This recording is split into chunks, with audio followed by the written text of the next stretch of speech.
Dengarkan kisah yang menarik di sini. Teman-teman sekalian, ada kisah yang berhubungan dengan masalah ini. Kaum sebelum kita di sebuah negeri namanya negeri Ila.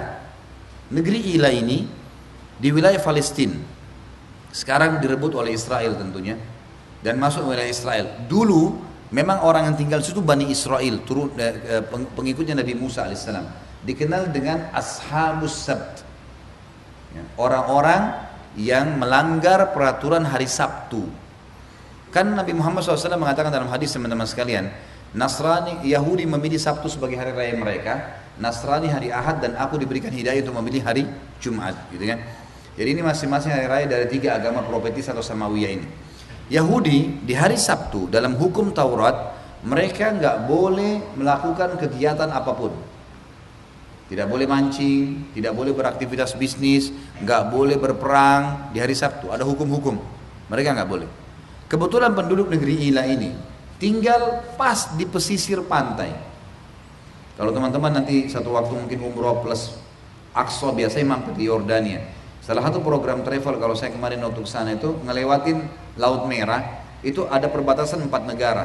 Ada Palestina yang sekarang direbut oleh Israel, semoga Allah menangkan tentunya. Kemudian ada Yordania, ada Saudi, ada Mesir, ada 4 negara bersisi di sekitar. Nah, di negara Israel sekarang yang paling dekat dengan pantai itu namanya negeri Ila. Dari Saudi bisa kelihatan, dari Yordan bisa kelihatan. Dulu di situ ada kaum dari Bani Israel hidup, dan Allah Subhanahu wa taala menurunkan hukum pada mereka tidak boleh mancing hari Sabtu. Dari masyarakat negeri Ila ada 3 golongan. Yang pertama orang yang melanggar. Apa yang mereka lakukan? Mereka nggak mancing hari Sabtu secara terang-terangan, tapi mereka masang jala malam Sabtu. Nanti diambil panen ikannya hari Ahad. Mau nipu Allah nih. Ini orang-orang Yahudi luar biasa. Bukan cuma manusia ditipu, Allah mau ditipu. Mereka bilang kami nggak mancing, cuma masang jala saja, sama aja bohong. Ada golongan yang kedua melarang mereka, nggak boleh mancing hari Sabtu, haram, hukumnya Allah. Waktu itu ya hukum Taurat. Sekali lagi, ini hukum Taurat. Jangan ada yang bilang sekarang Ustaz Khalid larang mancing hari Sabtu. Halal mancing dalam Islam. Ini hukum dulu. Yang kedua memungkiri, nggak boleh nih, haram dalam Taurat mancing hari Sabtu. Jadi ada kelompok yang melanggar, ada kelompok yang ingkar mungkar. Ada kelompok ketiga, orang beriman juga. Tapi kelompok ketiga ini bukannya melarang kelompok pertama, malah menahan kelompok kedua. Dia bukan datang ke pertama, dia bukan gabung sama yang kedua, ayo kita pungkirin yuk, biar mayoritas orang yang melarang ini lebih besar. Nggak boleh nih, bahaya. Gitu kan. Enggak, dia datang ke kelompok 3, datang ke kelompok 2 lalu mengatakan sudahlah. Untuk apa ingatin mereka? Kalau mereka melanggar nanti Allah binasakan. Nggak usah pusing, biarin aja orang buat. Yang terjadi apa teman-teman sekalian? Waktu datang azabnya Allah menghukum wilayah Ila, Allah selamatkan kelompok yang kedua, kelompok 1 dan kelompok 3 dibinasakan. Kelompok 3 orang beriman.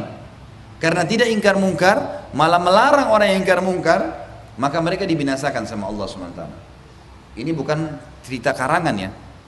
Kita akan dengarkan firman Allah menceritakan masalah itu. Surah Al-A'raf, surah nomor 7 ayat 163 sampai 166. Dari awal ini selalu kita datangkan dalilnya. Ini bukan pernyataan-pernyataan kosong.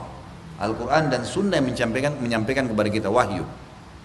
Al-A'raf nomor 7 163 sampai 166 berbunyi, A'udzubillahi minasyaitonirrajim.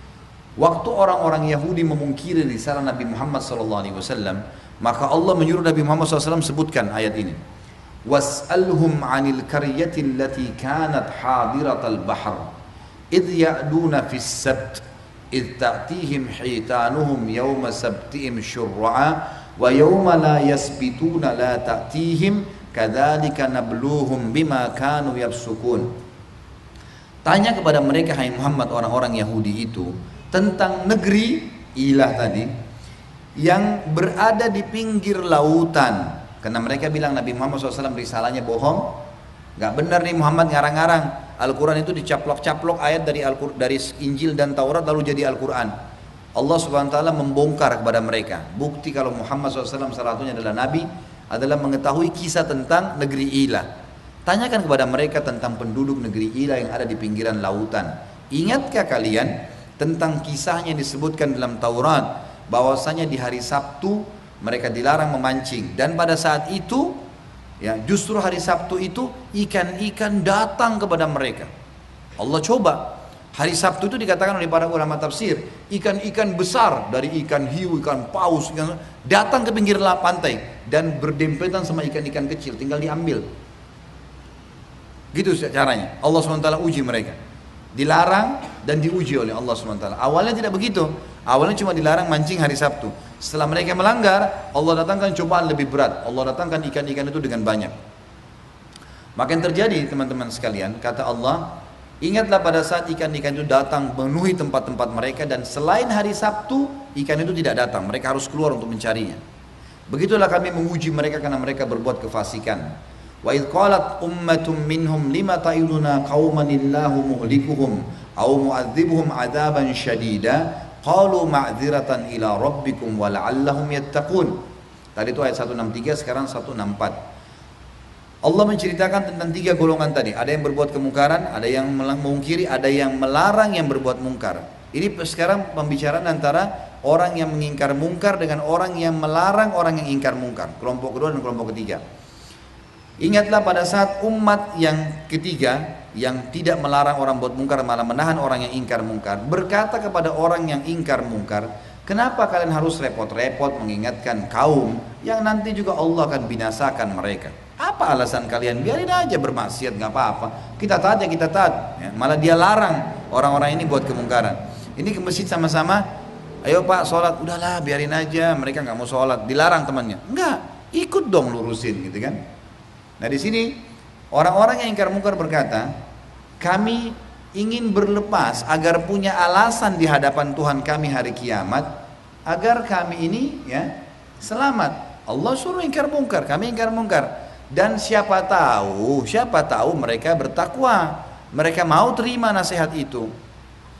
Falamma nasu ma dzukiru bihi, 165-nya, pada saat mereka lupa terhadap apa yang diingatkan kepada mereka, dinasihatin gak mau dengar, anjainal ladina yanhauna anis su, kami selamatkan golongan kedua tadi yang melarang dari perbuatan buruk itu. Wa akhadnal ladina zalamu, dan kami binasakan yang zalim, kelompok ketiga dan kelompok pertama tadi, bi'adzabim ba'isim bima kanu yafsukun, dengan azab yang sangat menghinakan dari perbuatan fasik mereka. Falamma atau amma nuhu anhu qulna lahum kunu qiradatan khasiin, pada saat memuncak Allah datangkan ikan-ikan tersebut, mereka makin semangat untuk melakukan kemungkaran, maka mereka lupa terhadap ancaman tersebut, maka kami mengatakan kepada mereka, jadilah kerah-kerah yang terhina. Kata dalam sebuah hadis disebutkan mereka ya dijadikan kerah oleh Allah SWT selama 3 hari, kemudian Allah binasakan. Jadi ini sampai sampai ayat 166. Bagaimana Allah SWT menceritakan tentang negeri penduduk Ilah. Kesimpulan yang kita ambil daripada ini teman-teman sekalian adalah bagaimana seseorang tidak boleh membiarkan kemungkaran merajalela, dan dia harus ingkar mungkar semampunya, dan tidak boleh diam, minimal dengan hatinya. Yang ini akan meredam ya murka Allah Subhanahu wa taala.